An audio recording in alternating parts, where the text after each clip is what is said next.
उत्पत्ति 4 अध्याय 3 वचन से आगे पढ़ रहा हूं मैं। कुछ दिनों के पश्चात कैन प्रभु के पास भूमि की उपज में से कुछ भेंट ले आया, और हाबिल उसका भाई भी अपनी भेड़ बकरियों के कई एक पहलौठे बच्चे, मतलब हट्टे कट्टे बड़े वाले, भेंट चढ़ाने के लिए ले आया और उनकी चर्बी भेंट चढ़ाई। तब प्रभु ने हाबिल और उसकी भेंट को तो ग्रहण किया, परंतु कैन और उसकी भेंट को उसने ग्रहण न किया। तब कैन अति क्रोधित हुआ। जो आप अंडरलाइन करेंगे वो है अति क्रोधित। तब कैन अति क्रोधित हुआ और उसके मुंह पर उदासी छा गई। तब प्रभु ने कैन से कहा, तू क्यों क्रोधित हुआ और तेरे मुंह पर उदासी क्यों छा गई है? यदि तू भला करे, यदि तू सही सिस्टम में आए, तो क्या मैं तेरी भेंट को ग्रहण न करूंगा? और यदि तू भला न करे, पाप करे, तो पाप द्वार पर छिपा रहता है और उसकी लालसा तेरी ओर होगी और तू उस पर प्रभुता करेगा। आज क्रोध के ऊपर आखिरी मैसेज है, लेकिन मैं चाहूंगा प्लीज हम सब लोग पूरा ध्यान, फिर से मैं रिपीट करता हूं, concentration is the womb of accomplishments. ध्यान देकर बैठना एक ऐसे गर्भ के जैसा है जिसमें फल आता है, कुछ अकम्प्लिश होता है, कुछ बनता है आपके अंदर। जब आप ध्यान देकर बैठते हैं तो आपके अंदर कुछ आप बनाते हैं। But the distraction is the root of destruction. लेकिन जब आपका ध्यान नहीं रहता है प्रभु की ओर, तो आप नाश वाले रास्ते के ऊपर चले जाते हैं। इसके लिए मैं चाहता हूं कि जब हम इस वेरी वेरी इंपॉर्टेंट टॉपिक के ऊपर बात कर रहे हैं, क्योंकि यहां से या तो आपकी मंजिल जीवन की ओर होगी, या तो यहां से आपकी मंजिल मृत्यु की ओर होगी। हमने पिछले 2 सभाओं में 2 एग्जाम्पल हम देख चुके हैं। पहला एग्जाम्पल था हामान का, जो इतना क्रोधित हुआ कि उसने उस क्रोध में आकर ऐसे एक्शन किए जिसकी वजह से उसको अपनी पोजीशन, अपना परिवार, अपना सब कुछ, इवन अपनी जान भी खोनी पड़ी।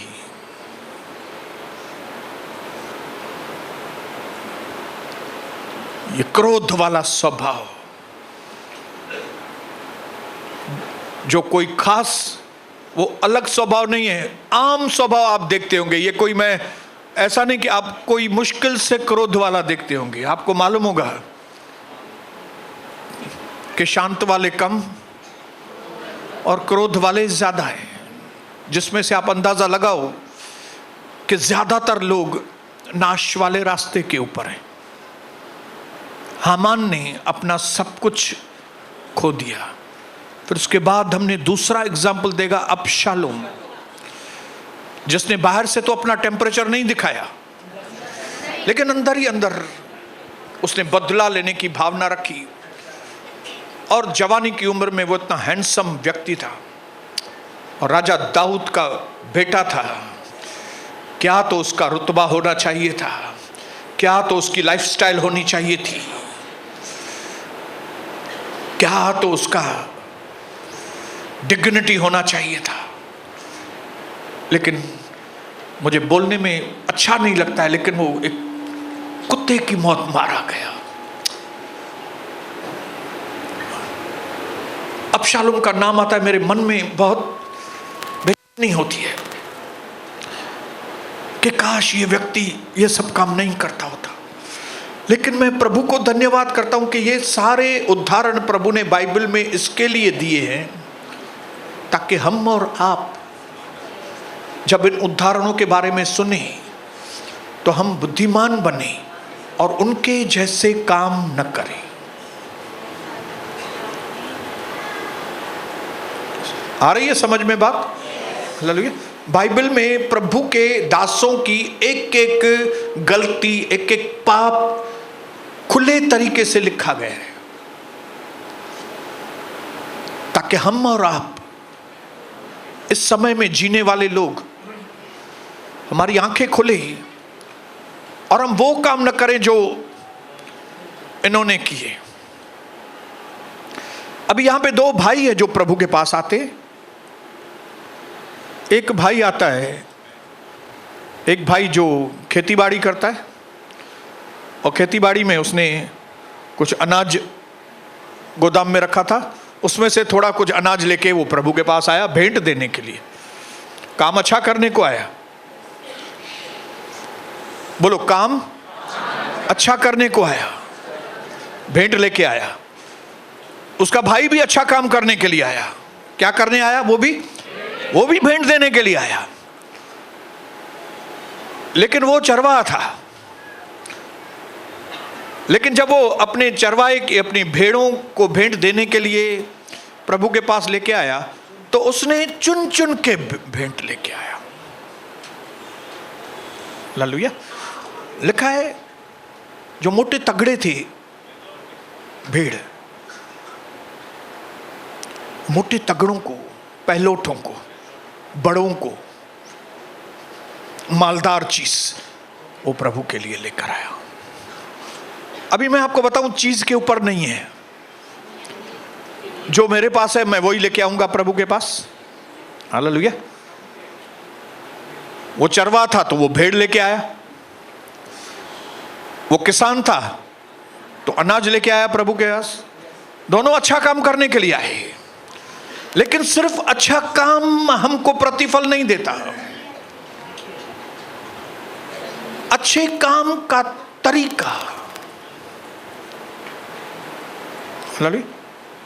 अच्छा काम करने वक्त हमारी अंदर की नीयत,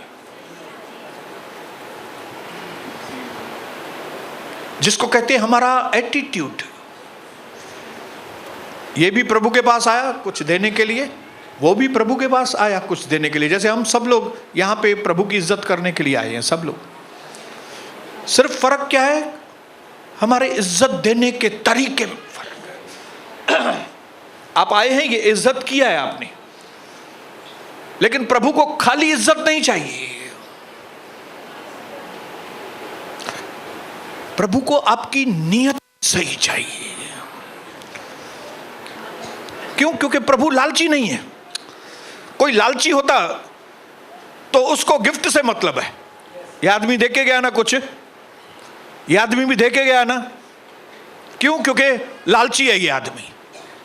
लालची को खाली चीज चाहिए, लेकिन एक इज्जतदार व्यक्ति को, एक आदरणीय व्यक्ति को आदर की जरूरत होती है। हालेलुया।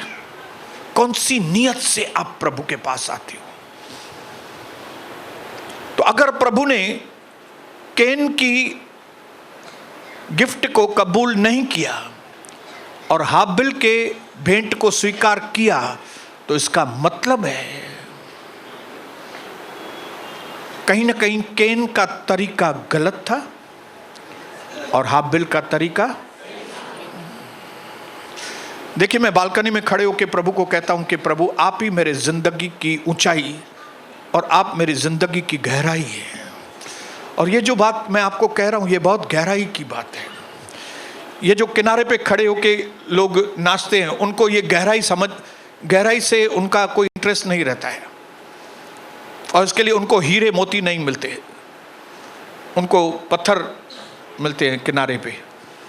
लेकिन गहराई ये है कि कैन की नियत ठीक नहीं थी। ठीक नहीं थी नियत, मतलब उसका प्रभु में उतना इंटरेस्ट नहीं था। ऐसा नहीं कि वो प्रभु से नफरत करता था, लेके आया मतलब प्यार ही था ना। हालेलुया। लेके आया मतलब, वो भी लेके आया मतलब प्यार था। लेकिन प्रभु को आपसे और मुझसे हाई क्लास के प्रेम की उम्मीद है। Praise the Lord, hallelujah. क्योंकि प्रभु महान परमेश्वर है। आप भिखारी को कुछ भी देके जाएंगे वो आपको दुआएं देगा, लेकिन हमारा परमेश्वर भिखारी नहीं है कि आप उसको जो भी देने के लिए आएंगे वो आपसे ले लेगा। हालेलुया। ग्रहण करना मतलब खुश होना। उसने हाबिल की भेंट को स्वीकार किया क्योंकि हाबिल अच्छे मन से लेके आया था, चुन चुन के, मतलब ये सोच के कि मैं प्रभु को दे रहा हूं तो मैं अच्छी से अच्छी चीज दूं। क्यों? क्योंकि वो मेरा करता है। हालेलुया। जरूर उसके माँ बाप ने, आदम और हवा ने उसको समझाया होगा ये बात, और उसने ये चीज समझी थी।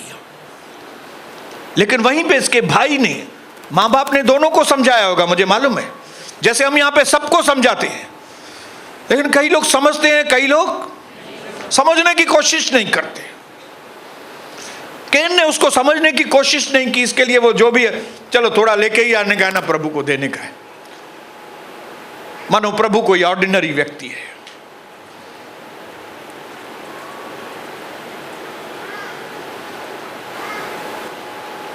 चलो ये तो बात हो गई, ठीक है। लेकिन जब प्रभु ने हाबिल की भेंट स्वीकार की और कैन की भेंट स्वीकार नहीं की, तो एक तकलीफ हो गई। वो तकलीफ क्या हो गई? कैन को गुस्सा आया। अभी एक तो उसकी नीयत ठीक नहीं, तरीका ठीक नहीं, और ऊपर से गुस्सा। तो आप सोचो इसकी हालत क्या होने वाली थी। जिनकी भी नीयत ठीक नहीं है उनकी हालत क्या होने वाली है। जो गुस्से वाले लोग हैं उनकी हालत क्या होने वाली है। वो सब कुछ खोने वाले हैं, गुस्से वाले लोग। लेकिन प्रभु ने उनके साथ बात किया। क्यों बात किया? प्रभु उसको मौका दे रहा था। मौका, बोलो मौका। प्रभु ऐसे ही किसी के ऊपर जजमेंट नहीं लेके आता। यीशु प्रभु वो ऐसे ही न्याय, आज दुनिया में इतने लोग गलत काम करते हैं, सबके ऊपर तुरंत न्याय थोड़ा ही होता है। हालेलुया। कई लोग पैसों में दूसरों की हेराफेरी कर रहे हैं, लेकिन जल्दी से न्याय उनके ऊपर नहीं आता। कई मेरी बहनें पीठ पीछे कितने लोगों की निंदाएं करती हैं, लेकिन इतना जल्दी न्याय नहीं आता है उनके ऊपर। कई हमारे भाइयों के इलीगल संबंध हैं बाहर दूसरी औरतों के साथ, लड़कियों के साथ, लेकिन न्याय इतना जल्दी नहीं आता। क्यों? प्रभु मौका देता है। प्रभु इतना जल्दी न्याय नहीं लेके आता है क्योंकि वो हमसे प्यार करता है। प्रभु नहीं चाहता था कैन के ऊपर न्याय आए, इसके लिए उसने कैन से बात की। कैन, तो क्यों क्रोधित हुआ? काहे को तुम अपने भाई के ऊपर गुस्सा कर रहे हो? अगर तुम भी अच्छी नीयत से लेके आओगे तो मैं तुम्हारी भेंट को भी स्वीकार करूंगा। लेकिन बड़े दुख की बात है कि इस मौके को भी कैन ने खो दिया, और कैन ने अपने गुस्से के ऊपर कंट्रोल नहीं किया। और फिर वचन में लिखा है, वो जैसे खेती में गए, उसके मौका मिला और कैन ने हाबिल का, अपने भाई का कत्ल कर दिया। अपने भाई का कत्ल कर दिया, खून कर दिया। और मैंने आपको कुछ दिन पहले बताया था कि एक व्यक्ति अपने भाई का कत्ल कैसे कर सकता है।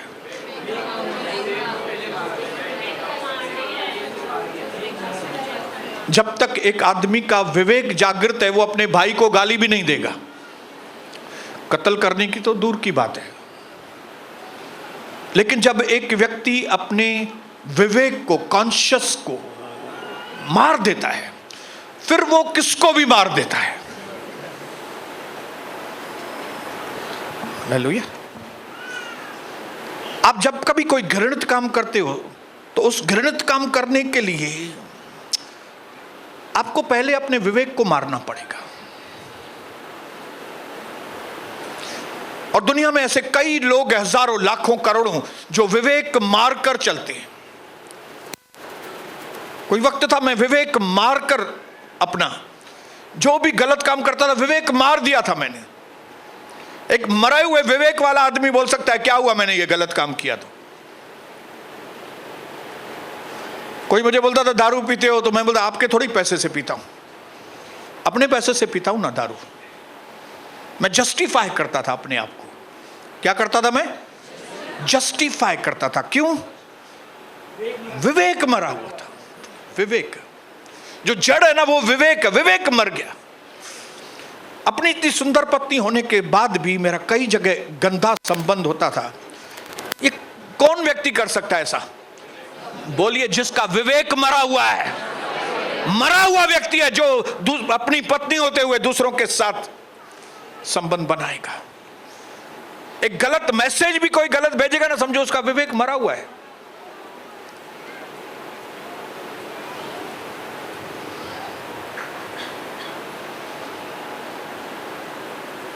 कैन, वाई यू आर एंग्री? कैन, तुम क्रोधित क्यों हुए? तुम ये गलत रास्ते पर किधर आ गए? तुम खत्म हो जाओगे। तुम ये गलत रास्ते पर मत जाओ कैन। तुम ना मेरे लिए गलत फहमी रखो, प्रभु उसको बोल रहा था, ना अपने भाई के लिए गलत फहमी रखना। अगर तुम भी सही करोगे तो मैं तुमको भी आशीष करूंगा। हालेलुया।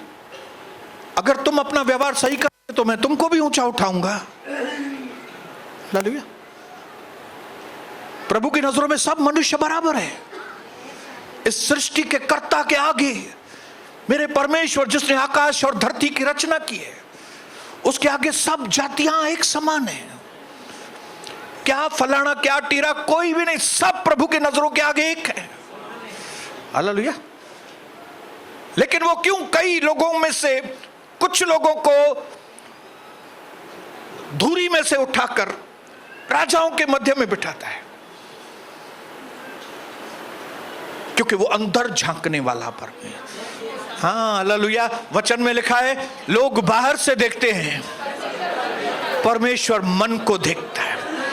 लोग बाहर से देखते हैं ये कितना अच्छा व्यक्ति है, लेकिन प्रभु को आपका अंदर मालूम है। मेरा अंदर मालूम है। लेकिन मेरे ये सब टॉपिक नहीं है आज। मेरा टॉपिक क्रोध है। क्रोध, क्रोध, क्योंकि क्रोध ने सबको घेर के रखा है। इतने बिठायो केडो मस्त शांति सा बिठायो जन सब संत है नीति। हालेलुया। यहाँ पे कैसे बैठे? सब भाई संत्याणु बैठी ते वो संत बैठा है। हालेलुया। और आप संत हैं।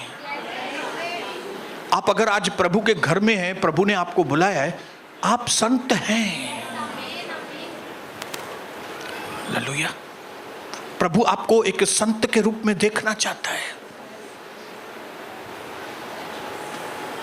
लेकिन फिर जब हम बाहर जाते हैं तो हम अपने आप को कंट्रोल नहीं करते। यहां पे कैसे कंट्रोल करके बैठे हैं? यहां पे कई लोगों को मेरी बातें अच्छी भी नहीं लगती होगी, लेकिन वो क्रोध नहीं करता है, क्योंकि उसको मालूम है अगर मैंने क्रोध किया तो पीछे से 3-4 लोग आएंगे और उठा के बाहर लेके जाएंगे उनको। इसके लिए यहां पे कंट्रोल कर रहे हैं। हालेलुया। यहां पे कंट्रोल करना पड़ रहा है।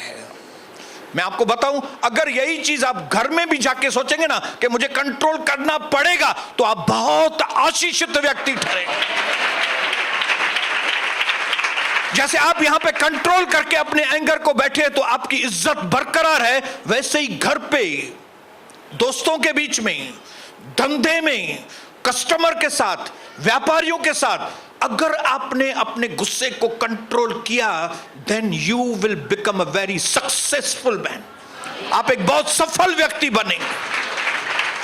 ये गुस्सा अंदर आके हमारी पूरी सत्यानाश कर देता है। हालेलुया।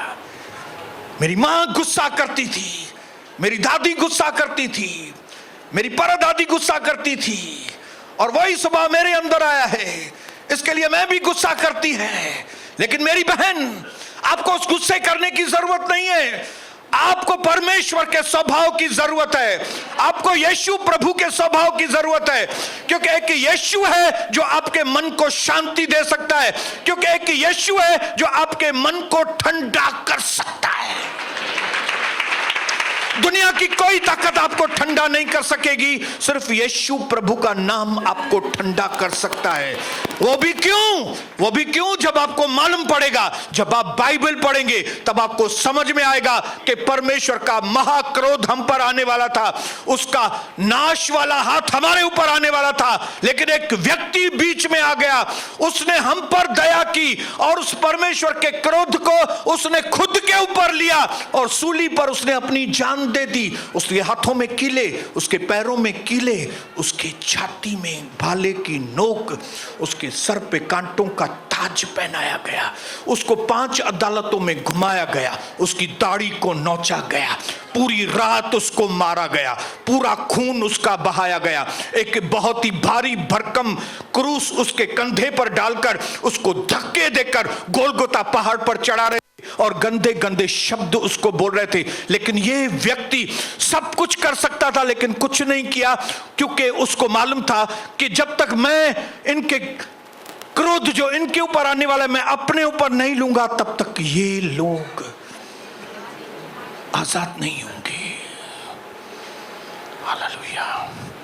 मेरे भाइयों बहनों, मैं प्रभु का वास्ता देकर आपको कहता हूं, ये जो क्रोध है वो हमारे लिए एक श्राप है। आपको मालूम नहीं, ये क्रोध एसिड से भी ज्यादा। मैं अपने जीवन में क्रोध कर चुका हूं, और खाली क्रोध नहीं किया है, यहां पे अभी हमने पढ़ा, क्या पढ़ा उन्हें? अति क्रोधित। तब कैन अति क्रोधित हुआ। अरे अति क्रोधित क्यों हुए भाई? तुम्हारे भाई ने उल्टा अच्छा काम किया तो तुम अति क्रोधित क्यों हुए? इसका मतलब है ये आदमी का काम नहीं है, ये दुष्ट आत्मा का काम है। एक नॉर्मल व्यक्ति अति क्रोधित नहीं होता है। हालेलुया। एक नॉर्मल व्यक्ति अति क्रोधित तभी होता है जब पीढ़ी में दादा परदादा पाप, तो आज हमारे अंदर अगर क्रोध है तो ये नेचुरली नहीं है आपके पास पीढ़ी से आया है। और ये पीढ़ी से आने वाला क्रोध नहीं, ये दुष्ट आत्मा है। हालेलुया। आपने को देखा है कई छोटे बच्चे इतना क्रोध करते हैं। 3 साल का बच्चा, 4 साल का बच्चा, ये 3 साल के बच्चे को क्या मालूम क्रोध क्या होता है? ये हाथ में क्यों नहीं आता है? उसको 2 लोग भी नहीं पकड़ सकते 3 साल के बच्चे को। मैंने कई मां बाप के मुंह से सुना है, हाथ में नहीं आता है ब्रदर हमारा बेटा। ये किधर से आया? ये पीढ़ी से आया है। लेकिन मैं परमेश्वर को धन्यवाद करता हूं कि इस चीज का परमेश्वर ने हमारे पास इलाज दिया है। आज तीसरे दिन उपवास और प्रार्थना पे मैं कई लोगों को, जो यहाँ पे चुने हुए लोग हैं, मैं उनको बोलना चाहता हूं कि परमेश्वर की बहुत बड़ी योजना आपके जीवन में है, लेकिन उसको पूरा होने में जो रुकावटें हैं उनमें एक बहुत बड़ी रुकावट है आपका स्वभाव, मेरा स्वभाव। अगर मेरे क्रोध वाले स्वभाव के वक्त में यीशु प्रभु मेरे जीवन में नहीं आया होता तो मैं कभी का मेरी पत्नी का तो मर्डर कर चुका होता।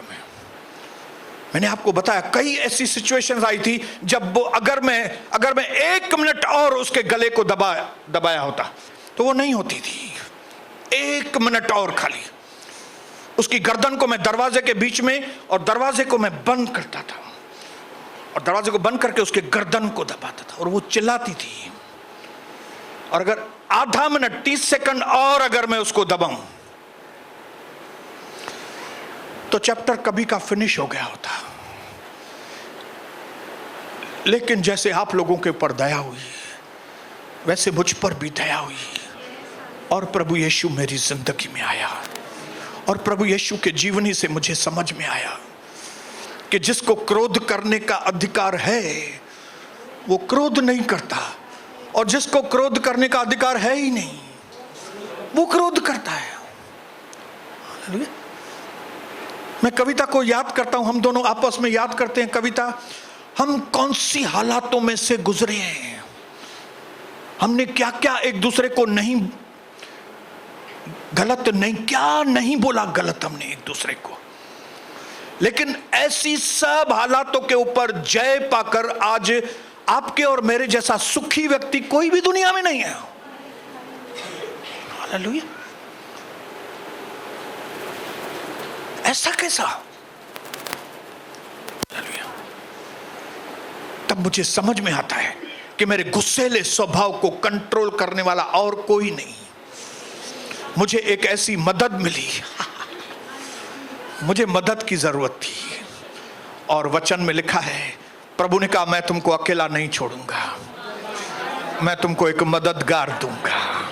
और वो क्या करेगा? वो तुम्हारी मदद करेगा। कौन सी बातों में मदद करेगा?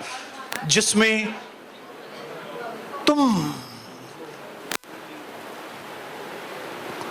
तुम कैपेबल नहीं हो, जो बात तुमसे नहीं हो सकती, उस चीज में वो आके मेरी मदद करेगा। हालेलुया।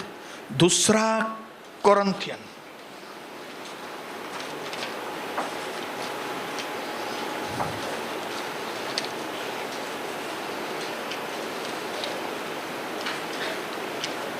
10 अध्याय। मैं थोड़ा धीरे पढ़ूंगा ताकि आपको समझ में आए, क्योंकि ये चीज आपने अगर पकड़ ली, आप एक नए व्यक्ति बनकर यहां से जाएंगे। दूसरा कोरिन्थियन 10 अध्याय,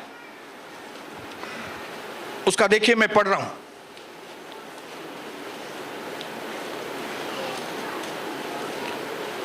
तीन वचन से पढ़ रहा हूं। यदि हम शरीर में चलते फिरते हैं तो भी शरीर के अनुसार नहीं लड़ते, क्योंकि हमारी लड़ाई के हथियार शारीरिक नहीं है, फिर भी गढ़ों को ढा देने के लिए, शैतान के गढ़ों को ढा देने के लिए परमेश्वर के द्वारा हम सामर्थ्य हैं। अब इंपॉर्टेंट वचन सामने आ रहा है।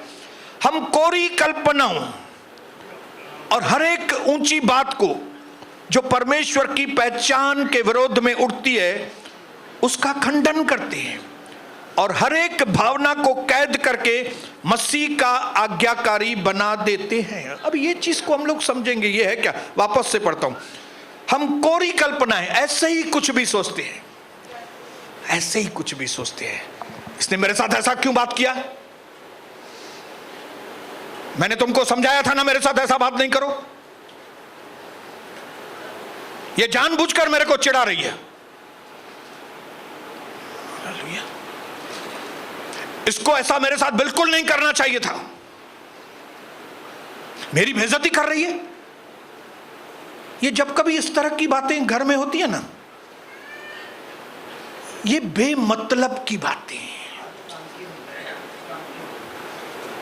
व्यर्थ कल्पनाएं, ये मेरी बेइज्जती कर दिया इसने, तेरी हिम्मत कैसे हुई मेरे से ऐसे बातचीत करते हुए, तू मेरी इंसल्ट करेगा।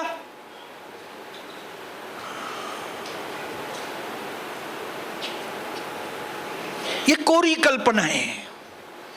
लेकिन वचन में लिखा है, हम कोरी कल्पनाओं, हर एक ऊंची बात को जो परमेश्वर की पहचान के विरोध में उठती है, हम उसका खंडन करते हैं, और हर एक भावना को कैद करके मसीह का आज्ञाकारी बना देते हैं। इसको जोड़ूंगा मैं। पहला कोरिन्थियन 2 अध्याय, उसका 10 वचन, बस फिर 5 मिनट में पूरा करूंगा।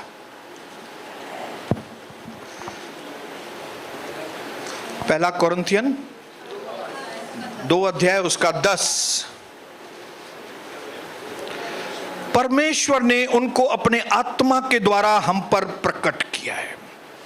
किसको? उन बातों को।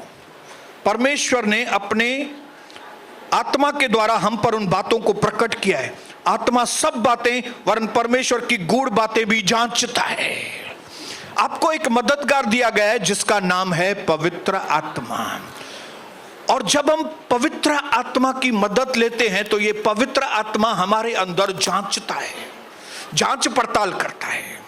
हालेलुया। और जब हम परमेश्वर की आत्मा को जांच पड़ताल करने के लिए देते हैं, तब पवित्र आत्मा हमको दिखाता है, सोनी, ये जो तू अभी चिल्लाया ये यूजलेस है, ये बेसलेस है, ये जो तूने अभी अपने पत्नी के ऊपर गुस्सा किया, इससे कोई चीज बनेगी नहीं तेरी, इससे चीज बिगड़ेगी, इससे मामला और खराब होगा। ये कौन बात करता है? कभी बात करेगा जब भी हम उनसे मदद लेते हैं। हालेलुया। ये क्रोध से ऐसे कोई भी नहीं बच पाएगा। मैं आपको बताऊं, बिना प्रभु यीशु के क्रोध के ऊपर कंट्रोल दुनिया में किसी का भी नहीं आएगा। हालेलुया। कितना भी कोई ऐसा आंखें बंद करके बैठे हु करे, बैठ के हु नहीं, कुछ भी नहीं होगा। Who hallelujah. नहीं, मैं शांत बैठता हूं, अभी मैं शांत बैठेगा। तू आधा घंटा शांत बैठेगा, तू 2 घंटा शांत बैठेगा, और फिर एक साथ कसर 10 दिन के बाद उसकी निकालेगा तू, क्योंकि ये काम तेरे बस का भी नहीं है। जिस शैतान को तू मानता है, वो शैतान भी उसका कैपेबल नहीं है। इस चीज को जय पाने के लिए एक ही तरीका है, वो है परमेश्वर से मदद मांगना। और परमेश्वर की मदद इस तरह से मांगते हैं कि पवित्र आत्मा हमको जांचता है। बोलो, मेरी जांच पड़ताल होती है। जब हम पवित्र आत्मा को कहते हैं मेरी मदद करो, तो प्रभु हालेलुया, और फिर बताता है, सोनी ये जो विचार तूने किया ना, ये गलत है। और जब हम पवित्र आत्मा को बोलते हैं अभी क्या करूं, ये गलत विचार किया है, तो प्रभु कहता है अभी इसको मसीह के ओबीडियंस में उसको गिरफ्तार करके उसको अंदर करते हैं। हालेलुया। मैं आपको ये एक्सप्लेन कर सकता हूं, क्यों? क्योंकि मैं प्रैक्टिकली इस बात को करता हूं। प्रैक्टिकली जब कभी कविता के मुंह से कुछ 19-20 बात निकलती है मेरे साथ, तो मुझे पवित्र आत्मा एक चीज बताती है, सोनी कितना साल छोटी है तुमसे? बताऊं 6 साल छोटी है। तो तेरे में ज्यादा अक्ल हुई कि उसमें? मेरे में ज्यादा होगी। तो अगर तुम ज्यादा अक्लमंद हो तो उसकी बातों को नजरअंदाज करो ना। उसको मैच्योर्ड होने में थोड़ा, जो चीज तुमको आज समझ में आ गई है, वो उसको 2 साल बाद समझ में आएगी, 1 साल बाद समझ में आएगी। तो तब तक क्या करो तुम? उसको समय दो। क्या करो? उसको समय दो। वो कौन से बैकग्राउंड से आई है, उसके अंदर कौन सी तकलीफें हैं, हम काम कर रहे हैं उसके ऊपर। प्रभु कहता है मैं उसके ऊपर काम कर रहा हूं, तुम मेरा साथ दो, हम दोनों मिलकर उसके ऊपर काम करेंगे। हालेलुया। और जब मेरे मन में ये आता है कि वो कितनी मासूमा, तो कितनी मासूम है मेरी पत्नी। हालेलुया। अगर ये थोड़ा बेवकूफी से बात कर लिया है, कोई बड़ी बात नहीं है, नजरअंदाज करो, उसको प्यार से समझाओ। इस तरह से प्रैक्टिस में आके क्रोध के ऊपर जय पाइए। यही तरीका है। हालेलुया। और ये चीज भी एक दिन में नहीं होगी, स्टेप बाय स्टेप होगा। बोलो, स्टेप बाय स्टेप होगा। कोई भी चीज में आप एक ही दिन में परफेक्ट नहीं बनते। भले हमने टाइम लिया है, भले 100% हम लोग परफेक्ट नहीं हुए, लेकिन परफेक्शन के बहुत करीब तो पहुंचे हैं। हालेलुया। और इसकी वजह से क्या हो गया? हमारे घर में बरकतें आ गई है। घर में झगड़े नहीं तो बरकतें, घर में रड़ियुवा का कानन तो जाम माहौल मस्त थी घर में। हालेलुया। कि हमको, मुझे, कविता को, सन्नी को, डिंकी को दुनिया की जरूरत ही नहीं है। हम लोग 4 लोग ऐसे हैं, 5 अभी 5 लोग ऐसे हैं मानो 5 लाख लोग हैं एक साथ हम लोग। ये किसकी ताकत है? ये शांति की ताकत है। शांति। हमको दूसरे किसकी जरूरत ही नहीं है। हालेलुया। हमको इसके लिए लोगों की तात पचर ही नहीं है। मैं आपको बताऊं, हमको इसके लिए धंधे की भी ताल पचर नहीं है। और जैसे ही धंधे की तात पचर नहीं करते, धंधा हमारी तात पचर करता है। आमेन। हालेलुया। हालेलुया। बिल्कुल सही बता रहा हूं। वचन में लिखा है जो चीज को तुम छोड़ोगे, हालेलुया, कई बार ये ट्रिक मैं अनबिलीवर होने के वक्त लड़कियों के साथ करता था। मैं उनको ऐसे बताता था मानो मैं उसको देखता ही नहीं हूं, और जब वो देखती थी कि मैं उसको देखता ही नहीं हूं तो वो बात करने की कोशिश करती थी आके। शैतानी ट्रिक, बोलो शैतानी ट्रिक। वो कायदा मुझे उस वक्त मालूम नहीं था, लेकिन मैं ट्रिक करता था। लेकिन जब प्रभु में आया तो मुझे मालूम पड़ा ये ट्रिक नहीं है, ये तो कायदा है। तुम जो चीज को छोड़ोगे, आप अगर धंधे की तात पचर नहीं करोगे ना, धंधा आपकी तात पचर करेगा। हालेलुया। अगर आप खुद को धंधे का गुलाम नहीं बनाएंगे तो धंधा आपका गुलाम बनेगा। Hallelujah, hallelujah. मैं परमेश्वर को कोटि कोटि धन्यवाद करता हूं कि आज मैं आपको यहां खड़े होकर बता सकता हूं कि मुझे अपनी पत्नी के साथ प्यार है, मुझे अपने बच्चों के साथ प्यार है, और मैं उनकी कई गलतियों को नजरअंदाज करता हूं। अगर बुढ़न जो स्वभाव हो जे मुझो एक बार कलाकुंज से कार निकाली सनी ने, टर्न नहीं हुआ, उसने पीछे ली, पीछे लोहे का खंभा था, ठड़क से लोहे के खंभे को ठोक दिया। अगर मेरा स्वभाव बुढ़ों ऐसा होता था, हे छाके हलाना चाहिए थी कार तक के अथी हंसते न थो ला सके।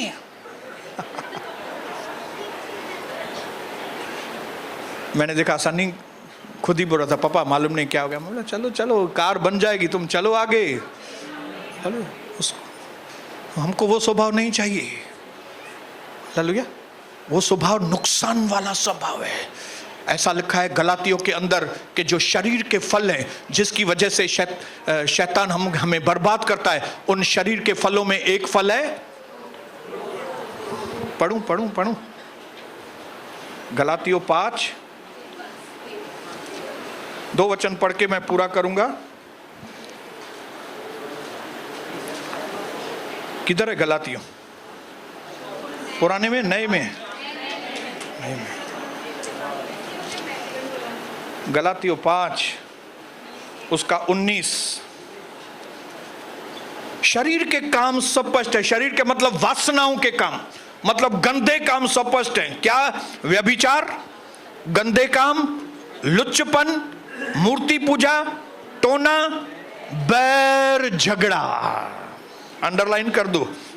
बैर, झगड़ा, ईर्ष्या, क्रोध, विरोध, फूट, विधर्म, ढा, मतवालापन, लीला क्रीड़ा। इन कामों के समान और भी काम हैं। इनके विषय में मैं तुमको पहले से सावधान कर रहा हूं, जैसे पहले भी मैं तुमको सावधान कर चुका हूं कि ऐसे काम करने वाले परमेश्वर के राज्य के वारिस नहीं होंगे।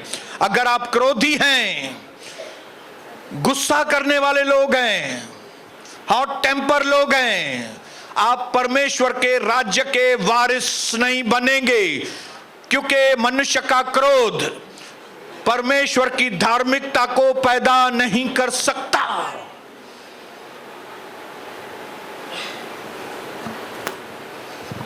सबोपदेशक 7 उसका 9।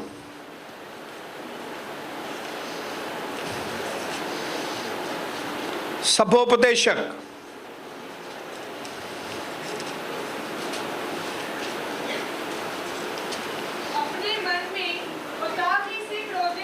अपने मन में उतावली से क्रोध न करना, क्योंकि क्रोध मूर्खों ही के हृदय में रहता है। क्योंकि क्रोध मूर्खों के ही, वचन में इंग्लिश में लिखा है क्रोध बेवकूफों की गोदी में होता है। हालेलुया। जैसे गोदी में बच्चा होता है ना, गोदी, वैसे ये मूर्ख लोग क्रोध लेके घूमते हैं।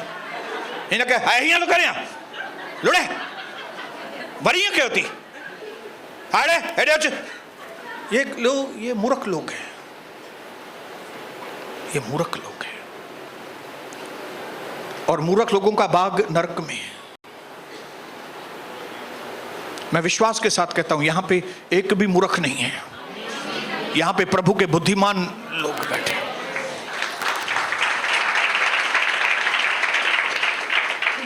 एक और वचन जल्दी से खोलेंगे, देखूं कौन जितना जल्दी खोलता है।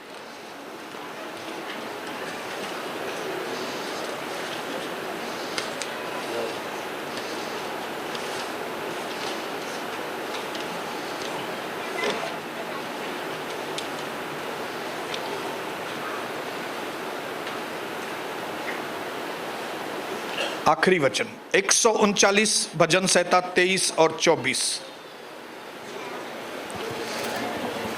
यहां पे दाऊद परमेश्वर को बात कर रहा है। हे परमेश्वर, हाँ हे परमेश्वर, हे परमेश्वर मुझे जांच कर जान ले। हे परमेश्वर, मैं बहुत गुस्से वाला व्यक्ति हूं प्रभु, आप मेरे अंदर की जांच करो। आप मेरे डॉक्टर हैं प्रभु, मेरे अंदर क्या तकलीफ है जरा आपको मालूम है।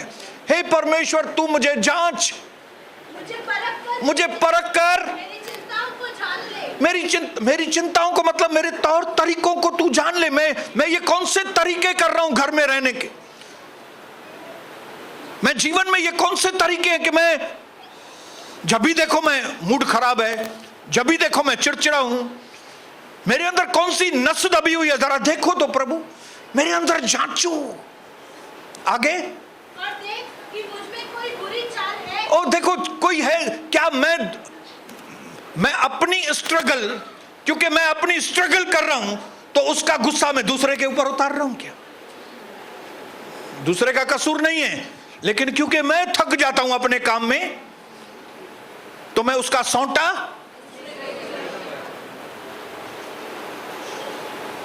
आगे और अंत के मार्ग में मेरी अगुवाई कर प्रभु।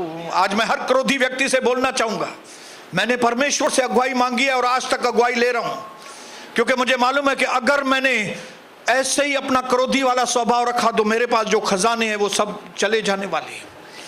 क्योंकि एक क्रोधी व्यक्ति अपने परिवार को भी नहीं संभाल सकेगा, एक क्रोधी व्यक्ति अपने धंधे को भी नहीं संभाल सकेगा, एक क्रोधी व्यक्ति समाज में भी नहीं रह सकेगा। कौन सा ऐसा मर्द होगा जिसका दिल करेगा कि मैं अपनी झगड़ालू पत्नी से घर में जाके मिलूं?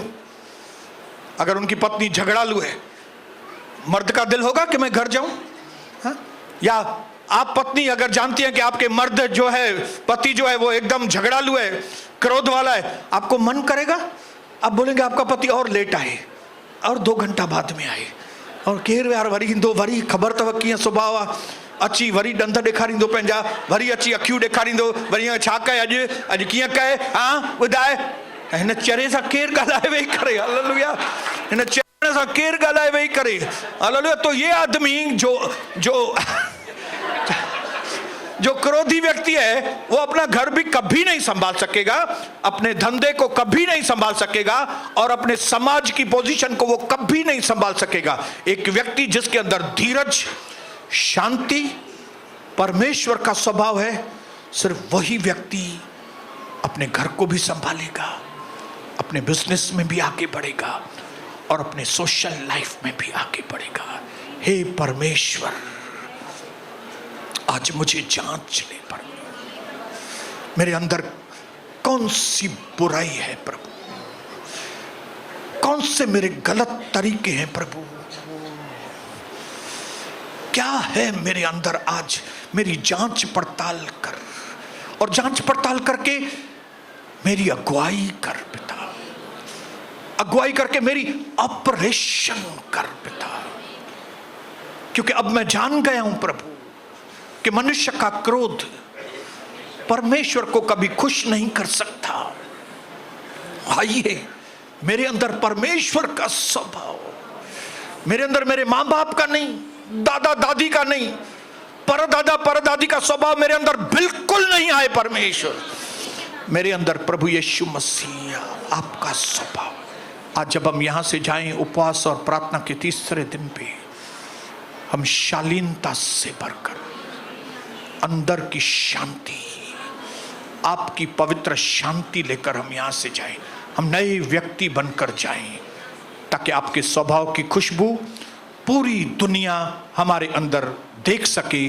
प्रभु यीशु मसीह के नाम से आमीन।